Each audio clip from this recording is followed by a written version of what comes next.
I'll be talking about the transformation of media industries and the main areas in which research and change is currently happening.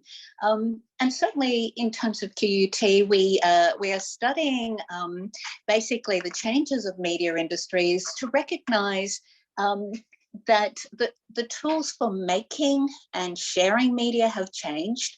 And that means that what media users are doing with messages and technologies has changed, how media making businesses have evolved, and all of those changes affect how we experience the world around us when we want news, information, education, employment, or other forms of connection with our friends, families, and communities.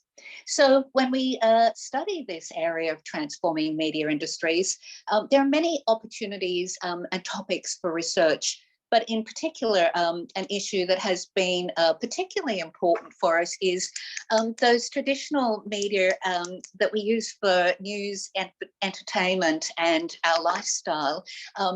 Newspapers, music, movies, and TVs.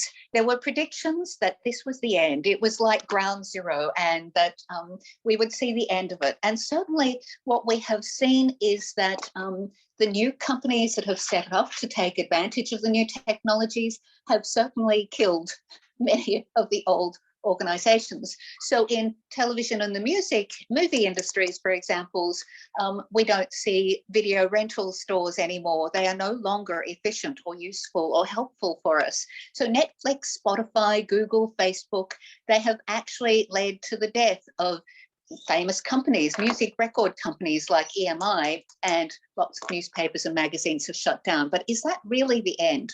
So in the television and movie industries, we see industries adjusting, and that is the type of research that we are doing and the changes that studies in communications need to prepare you for.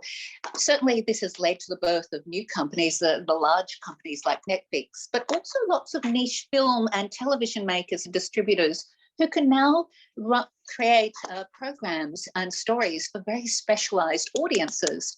And what we consider to be the old dinosaur companies, such as television companies, have often actually survived. So, for example, in the United States, the cable companies have stopped being just companies that showed programs, but they are now the platforms for streaming.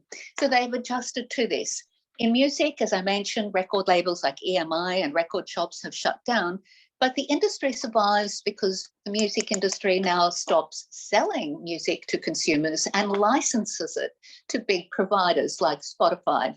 And in journalism, certainly there is a great struggle happening. People who often bought the newspaper just to see the ads or the cartoons, or they wanted to buy a house or a car, no longer buy that and get all the news that is attached to us. So where are the advertisers going to? So the journalism organisations that are surviving newspapers are identifying what it is that is really valuable to the audiences and then trying to lever advertising funding off that. So this is where study, research, degrees in communication can help you adapt to the new world. Jika kamu ingin tahu lebih banyak tentang ilmu komunikasi dan ingin merasakan langsung kuliah di Queensland University of Technology, kamu bisa langsung hubungi InterestED dengan menghubungi nomor yang ada di kolom description ya.